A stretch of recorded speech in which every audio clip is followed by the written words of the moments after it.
पूरे देश में जो पॉलिटिक्स चल रही है वो किस दिशा में जा रही है आपको दिख रहा है, लेकिन एक बड़ा सवाल है कि बांग्लादेश किस दिशा में जा रहा है। पाठशाला में अब अगला चैप्टर, बांग्लादेश में कट्टरपंथियों ने आग लगा दी। मुनीर का प्लान, यूनुस का एक्शन, मोदी का जवाब तैयार है क्या? पर्दे के पीछे से बांग्लादेश को क्यों जला रहा है मुनीर? क्या है असल प्लान? यूनुस मुनीर के अंदर पीएम मोदी का ऐसा खौफ, बांग्लादेश में कभी भी शुरू हो जाएगा मिशन धुरंधर क्या? अब इसका चैप्टर। जब से बांग्लादेश में यूनुस ने कट्टरपंथियों को सिर पर चढ़ाया, तब से कहा जा रहा था कि ये कट्टरपंथी बांग्लादेश में आग लगाएंगे, देख लेना। और ठीक यही बांग्लादेश में पिछले कई दिनों से हो रहा है। कट्टरपंथियों ने बांग्लादेश को फूंक डाला है। वहां पर जबरदस्त हिंसक प्रदर्शन हो रहे हैं।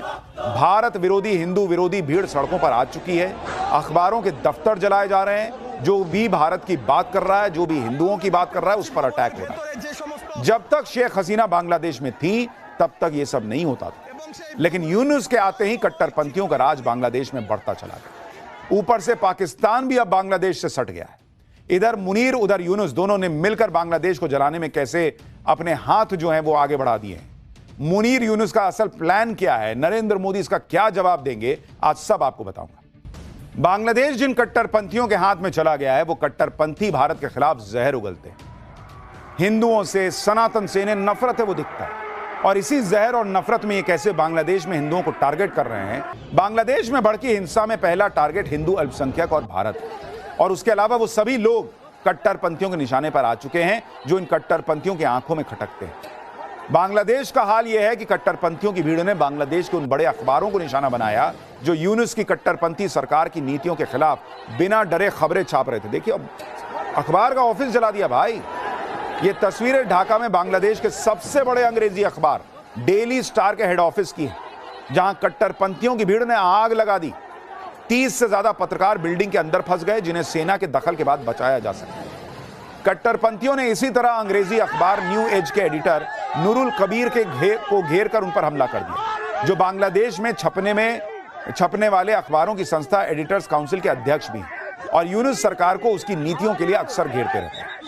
इसी तरह बांग्लादेश के पॉपुलर अखबार प्रोथोम अलो के दफ्तर में पहले जमकर तोड़फोड़ की और फिर उसमें आग लगा दी। बांग्लादेश में भड़की इस हिंसा के पीछे जो सबसे बड़ी वजह है वो है एक छात्र नेता उस्मान हादी की मौत। उसके बारे में भी आपको बताता हूं। 32 साल का शरीफ उस्मान बिन हादी बांग्लादेश के कट्टरपंथी संगठन इकबाल इनकलाब मंच का प्रवक्ता था। वो पिछले साल जुलाई में शेख हसीना सरकार के खिलाफ हुए प्रदर्शनों में कट्टरपंथियों का बड़ा चेहरा बनकर उभरा था। इन प्रदर्शनों की वजह से शेख हसीना सरकार का तख्ता पलट हुआ और शेख हसीना को देश छोड़ना पड़ा। उस्मान हादी भारत को दुश्मन देश की नजर से देखता था और अक्सर भारत के खिलाफ जहर उगलता था। बांग्लादेश में अगले साल फरवरी में होने वाले चुनाव में उस्मान हादी ढाका 8 से चुनाव लड़ने की तैयारी में था। हाल ही में उस्मान हादी ने ग्रेटर बांग्लादेश का नक्शा सर्कुलेट करने की वजह से सुर्खियां बटोरी थी। इस नक्शे में भारत के कुछ इलाकों को बांग्लादेश में दिखाया गया था, लेकिन 12 दिसंबर को उस्मान हादी को ढाका में बाइक पर आए हमलावरों ने गोली मार दी। हमले के वक्त उस्मान हादी ई रिक्शा में बैठकर कहीं जा रहा था। हमले के बाद हादी को ढाका मेडिकल कॉलेज ले जाया गया। हालत नाजुक होने पर इलाज के लिए सिंगापुर भेजा गया, लेकिन इलाज के दौरान उसकी मौत हो गई। अब यह भी देखिए कि जिस हादी की मौत के बहाने बांग्लादेश को हिंसा की आग में झोंक दिया गया है, उसमें भी भारत के खिलाफ माहौल बनाने के लिए कहा जा रहा है कि उस्मान हादी की हत्या का मुख्य आरोपी भारत भाग गया है। बांग्लादेश में जिस तरह से भारत विरोधी, हिंदू विरोधी हिंसा हो रही है, उसके पीछे मुनीर और पाकिस्तान का दिमाग होने का आरोप लग रहा है, क्योंकि इस बार बांग्लादेश में भड़का हिंसा का पैटर्न पिछले साल जुलाई में भड़की हिंसा से भी ज्यादा सोचा समझा और खतरनाक लग रहा है। कहा जा रहा है कि मुनीर और आईएसआई का मंसूबा बांग्लादेश में हिंसा भड़काकर कट्टरपंथियों को सत्ता में बिठाने का है, क्योंकि शेख हसीना के देश छोड़ने के बाद उनकी पार्टी आवामी लीग की पकड़ पहले ही कमजोर हो चुकी है और आवामी लीग पर बैन लगाकर उसके चुनाव में उतरने का रास्ता पहले ही बंद हो चुका है। इस सब के बीच शेख हसीना के बाद बांग्लादेश की दूसरी बड़ी नेता मानी जाने वाली खालिदा जिया की हालत भी नाजुक बनी हुई है, जिसकी वजह से उनकी पार्टी बांग्लादेश नेशनलिस्ट पार्टी भी कमजोर दिख रही है। उस पर कट्टरपंथी नेता शरीफ उस्मान हादी की मौत ने मुनीर और आईएसआई को अपना प्लान एक्टिवेट करने का मौका दे दिया। खबर है कि आईएसआई ने अपने पुराने सहयोगी और बांग्लादेश के कट्टरपंथी संगठन जमाते इस्लामी को निर्देश दिया है कि वो आंदोलन को लीड न करे, बल्कि पीछे रहकर इसे हवा दे। इसके पीछे मकसद यह है कि आंदोलन में स्थानीय लोग दिखने चाहिए ताकि आंदोलन स्वाभाविक लगे। बांग्लादेश में हिंसा को और भड़काने के लिए कई सोशल मीडिया हैंडल पाकिस्तान से ऑपरेट होना शुरू हो चुके हैं। इन प्लेटफॉर्म्स पर बार बार भारत के खिलाफ उकसाने वाली पोस्ट अपलोड की जा रही है। और जिस तरह बांग्लादेश में हिंदू अल्पसंख्यकों और इंडियन हाई कमीशन को निशाना बनाने की कोशिश हो रही है, हिंसा को उस्मान हादी की मौत के बाद छात्रों और युवाओं का गुस्सा बताकर कवर देने की कोशिश हो रही है, उसी को देखते हुए शेख हसीना सरकार में मंत्री रह चुके हबीबुल हसन चौधरी भी मोहम्मद यूनुस के प्लान का हिस्सा बता रहे हैं।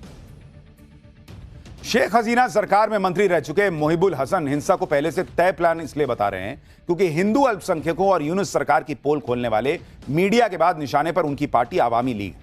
कट्टरपंथियों की भीड़ ने चटगांव में मुहिबुल हसन के घर को भी आग लगा दी। इसी तरह शेख हसीना सरकार में मंत्री रहे हिंदू नेता बीर बहादुर के घर को भी फूंक दिया गया।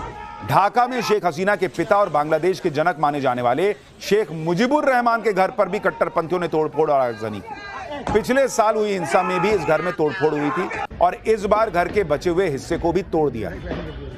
तो सवाल यह है कि एक सेकंड के लिए आरोप लगा रहे हो कि भारत ने किया, तो मुजीबुर रहमान और शेख हसीना की पार्टी के लोगों और उनके घरों को क्यों जला रहे हो? सीधा सीधा एजेंडा पाकिस्तान का यह है कि वहां कट्टरपंथियों की जमात बनी रहनी चाहिए। ऐसा ना हो कि इलेक्शन हो और चीजें बदल जाए। बांग्लादेश को भड़काकर भारत के खिलाफ करना यह पाकिस्तान का पुराना प्लान रहा। अब जब यूनुस जैसे कट्टरपंथी बांग्लादेश में आए हुए हैं तो फिर पाकिस्तान के लिए पुराना प्लान एक्टिव करने का अच्छा मौका है। इसलिए आप देखिए कि बांग्लादेश का हाल यह है कि वहां पर सिर्फ अंदर ही प्रदर्शन नहीं हो रहे, भारत के बॉर्डर तक प्रदर्शन हो रहे हैं। बॉर्डर तक मार्च निकाले जा रहे हैं। ये तस्वीरें बांग्लादेश के बेनापोल में भारत के बॉर्डर के पास की हैं, जहां प्रदर्शनकारियों ने मार्च निकाला और इसे लॉन्ग मार्च टू बॉर्डर नाम दिया। इस मार्च में भारत विरोधी नारेबाजी भी हुई। लेकिन बांग्लादेश में जो भी माहौल बनाया जाए, यूनुस और मुनीर जो भी प्लान बना लें, यह बात सबको पता है कि नरेंद्र मोदी अपनी तैयारी किए बैठे और अगर कुछ भी ऊपर नीचे हुआ तो फिर मुनीर और यूनुस दोनों के लिए अच्छा नहीं होगा। इसलिए आप देखिए कि बांग्लादेश में भारत विरोधी हिंसा पर वहां की अंतरिम सरकार के चीफ एडवाइजर ने तुरंत माफी मांग ली। अंतरिम सरकार के चीफ एडवाइजर ने कहा कि ढाका में कट्टरपंथी भीड़ ने जिस तरह पूरी रात उत्पात मचाया और अखबारों के ऑफिस और कल्चरल सेंटर जलाए, वो शर्मनाक है। आगे मोहम्मद यूनुस के एडवाइजर ने लिखा, काश वो धरती को खोदकर शर्म के मारे खुद को उसमें दफन कर पाते। तो शर्म इतनी आ रही है कि दफन करने की सोच रहे हो तो मोहम्मद यूनुस से बोलो कुर्सी छोड़ दें जब उनसे नहीं संभल रहा है। लेकिन यह सब नाटक भी तो करना है कि भाई बहुत शर्मिंदा है, ताकि दुनिया में यह मैसेज ना जाए कि यूनुस और मुनीर मिलकर करा रहे हैं। बांग्लादेश जानता है कि जिस पाकिस्तान के सहारे वो भारत के खिलाफ उछल रहा है, उस पाकिस्तान की अपनी कोई हैसियत नहीं, ना दुनिया में उसकी कोई इज्जत है। और मैं आपको यह साबित कर देता हूं, मैं अगला चैप्टर आपको दिखाता हूं कि पाकिस्तान की कोई हैसियत नहीं है। भारत को सम्मान, पीएम मोदी को अवार्ड, लेकिन पाकिस्तान को किसने गजब बेइज्जत कर दिया? किस मुस्लिम देश ने? मुस्लिम ब्रदरहुड भी काम ना आया। भिखारी पाकिस्तान को मुस्लिम देश ने ही कैसे औकात बता दी है, अब आपको दिखाता हूं। नरेंद्र मोदी दुनिया में भारत का जो डंका बजा रहे हैं वो दुनिया तो देख ही रही है। मुस्लिम देशों में नरेंद्र मोदी का ऐसा सम्मान हो रहा है जो सम्मान पाकिस्तान सपने में भी सोचे अगर तो हड़बड़ा के उठ जाए कि अरे इतना सम्मान हमको कोई कैसे दे सकता है। पाकिस्तान जिन मुस्लिम देशों के नाम पर उछलता है वो मुस्लिम देश खुद उसको कैसे गजब बेइज्जत कर रहे हैं, आज आपको देखना चाहिए। पाकिस्तान की ऐसी गजब बेइज्जती हो रही है बॉस कि मुनीर और शहबाज मुंह दिखाने लायक नहीं है। लेकिन भाई ये लोग भी कम बेशरम थोड़े हैं, फिर मुंह दिखाएंगे ही दिखाएंगे। मुनीर जिस मुस्लिम देश को सबसे करीबी बताते नहीं थकता, उसी देश ने पाकिस्तान को झटका दे दिया है। सऊदी अरब ने पाकिस्तान के हजारों भिखारियों को डिपोर्ट कर दिया उठा के, ले जाओ अपने यहां के भिखारियों को, यहां के भीख मांग रहे हैं। ऐसा इसलिए क्योंकि आतंकियों के एक्सपोर्टर पाकिस्तान में अब भिखारियों की फैक्ट्री खुल गई है और पाकिस्तान अपने भिखारी खाड़ी देशों में एक्सपोर्ट कर देता है। पाकिस्तान के भिखारियों ने सऊदी अरब, कतर, यूएई समेत खाड़ी के लगभग सभी देशों में कब्जा कर लिया, अपनी जगह ढूंढ ली है कि दे दे भाई कोई। लेकिन पाकिस्तान के भिखारी शेखों के देश में सिर्फ भीख नहीं मांग रहे, चोरी चकारी भी कर रहे हैं, लूटपाट भी कर रहे हैं। खाड़ी के देश तो पाकिस्तानी भिखारियों से इतना परेशान हो गए बॉस कि अब उन्होंने कहा कि ना यहां नहीं रख सकते, उठाओ लेके जाओ इनको। पिछले 11 महीने में 41 देशों ने 52,000 पाकिस्तानी भिखारियों को देश से निकाल दिया कि भीख मांगना है तो पाकिस्तान में मांगो। तो भिखारी भी बोला कि मेरा देश ही भीख मांग रहा है, मैं वहां क्या भीख मांगूंगा। यानी 2025 में हर रोज करीब 151 पाकिस्तानी को डिपोर्ट किया गया है। इसमें सऊदी अरब ने सबसे ज्यादा 24,000 पाकिस्तानी भिखारी डिपोर्ट कर दिए हैं। यूएई ने 6,000 पाकिस्तानी भिखारियों को देश से निकाल दिया है। अजरबैजान ने भी 2,500 पाकिस्तानी भिखारियों को वापस देश भेज दिया है। पाकिस्तान में भीख मांगना मजबूरी नहीं है, बल्कि पाकिस्तान इतना गरीब है कि भीख मांगना अब धंधा बन गया है। पाकिस्तान का यह संगठित उद्योग कैसे मिडिल ईस्ट में अपने पैर जमा रहा है और क्यों पाकिस्तान की जनता और उनके नेताओं को भीख मांगने में मजा आने लगा है, आज आपको दिखाऊंगा। लेकिन भिखारी पाकिस्तान के इस भिखमंगे देश के भिखारियों ने कैसे मुस्लिम ब्रदरहुड भूलने पर भी शेखों को मजबूर कर दिया, जरा उसका एक ट्रेलर देखिए। शहबाज और मुनीर तो पहले ही भिखारी घोषित थे। भीख का कटोरा लिए कभी वो चीन अमेरिका की चौखट पर दिखाई देते हैं तो कभी आईएमएफ और वर्ल्ड बैंक के सामने गुहार लगाते हैं। मुनीर शहबाज की इसी आदत को पाकिस्तान की पब्लिक ने धंधा बना लिया। पाकिस्तान में इतने भिखारी हो गए हैं कि अब वो वीजा लेकर विदेशों में भीख मांग रहे हैं। सऊदी अरब पाकिस्तानी भिखारियों की सबसे पसंदीदा जगह बन गया। यहां भीख मांगने वाला हर दूसरा शख्स पाकिस्तानी निकल आता है। दरअसल सऊदी अरब में मुसलमानों के सबसे पवित्र शहर मक्का और मदीना है। हर साल यहां लाखों लोग हज और उमरा करने आते हैं। इन्हीं लोगों के साथ पाकिस्तानी भिखारी भी पहुंच रहे हैं और सड़कों पर फुटपाथ पर डेरा जमा लिया है। इन पाकिस्तानी भिखारियों में पुरुषों के साथ महिलाएं भी शामिल हैं। मक्का और मदीना में पाकिस्तानी भिखारी आपको आसानी से दिख जाएंगे। देखिए, मक्का में एक पाकिस्तानी महिला भिखारी को पुलिस वाले भगा रहे हैं, लेकिन सऊदी में पाकिस्तानी भिखारियों ने ऐसे पांव जमा लिए हैं कि अब उन्हें पुलिस से भी डर नहीं लगता। यह हाल तब है जब सऊदी अरब में भीख मांगना अपराध है। देखिए वहां क्या हो रहा है।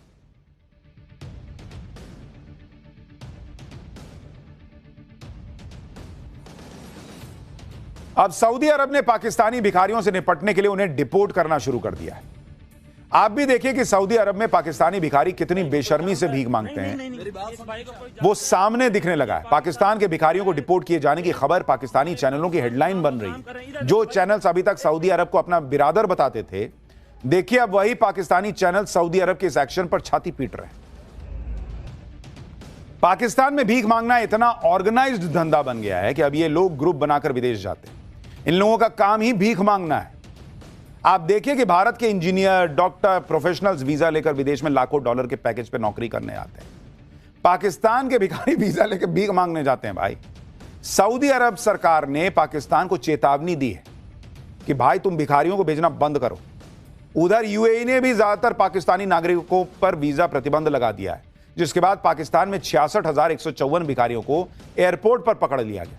ये वो पाकिस्तानी भिखारी थे जो अलग अलग देशों में भीख मांगने जा रहे थे। बताइए, ग्रुप बना के निकलते हैं कि चल भाई तू भी चलेगा, भीख मांगेगा उधर। पाकिस्तानी भिखारियों पर पाकिस्तान की ही सीनेट यानी वहां की संसद की स्थायी समिति को एक रिपोर्ट सौंपी गई, जिसमें खुलासा हुआ है कि विदेशों में गिरफ्तार किए गए 90% भिखारी पाकिस्तानी नागरिक होते हैं। इनमें से ज्यादातर सऊदी अरब, ईरान और इराक के तीर्थ यात्रा वीजा पर विदेश जाते हैं। यात्रा के बहाने वहीं रुक जाते हैं, जिसके बाद या तो भीख मांगते हैं या चोरी करते हैं। कौन देश बर्दाश्त करेगा भाई? एक तो भीख मांगने के लिए रुके हुए हो, वो भी उस देश में जहां भीख मांगना अपराध है, और उसके बाद वहां चोरी चकारी भी कर रहे हो, लूटपाट भी कर रहे हो। ऐसी ऐसी रिपोर्ट आ रही है जिसके बाद पाकिस्तान की पूरी दुनिया में बेइज्जती हो रही है। पाकिस्तान के लोग कह रहे हैं कि हम तो भीख मांगने में भी रिकॉर्ड बनाएंगे।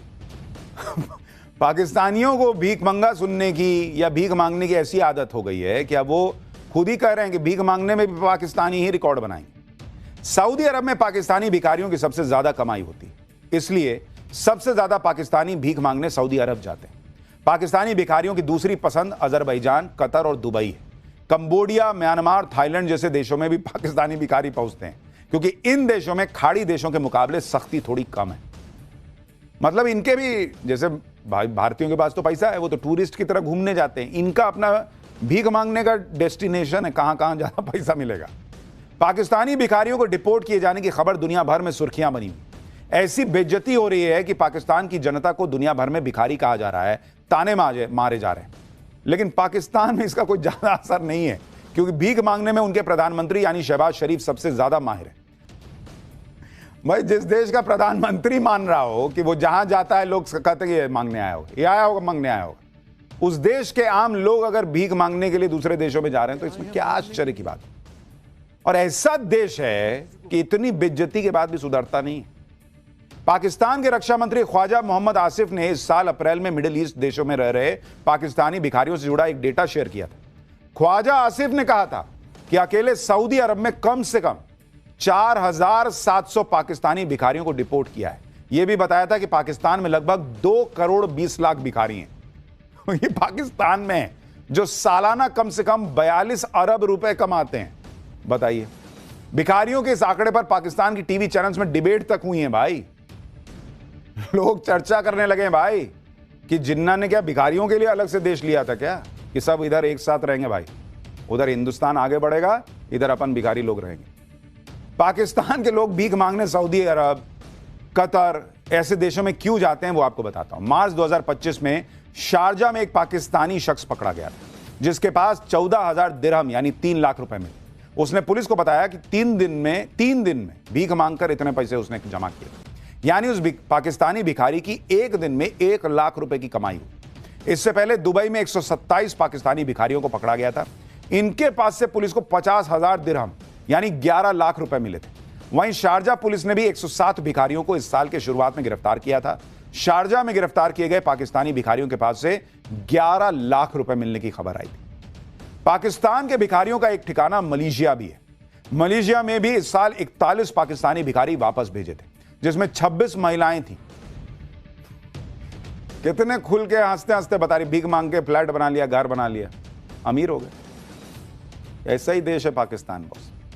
खैर, पाठशाला में अब अगली क्लास जिसमें आपको दिखाऊंगा जिस सीक्रेट फाइल के खुलने पर इंडी गठबंधन गिरा रहा था पीएम मोदी की सरकार, वो आज सामने आई तो उसमें क्या निकला। बड़े बड़े फंस गए, ट्रंप पर मंडरा रहा महासंकट, सीक्रेट फाइल और उसकी वो तस्वीरें जिसने दुनिया में आग लगा दी है। अब इसका चैप्टर।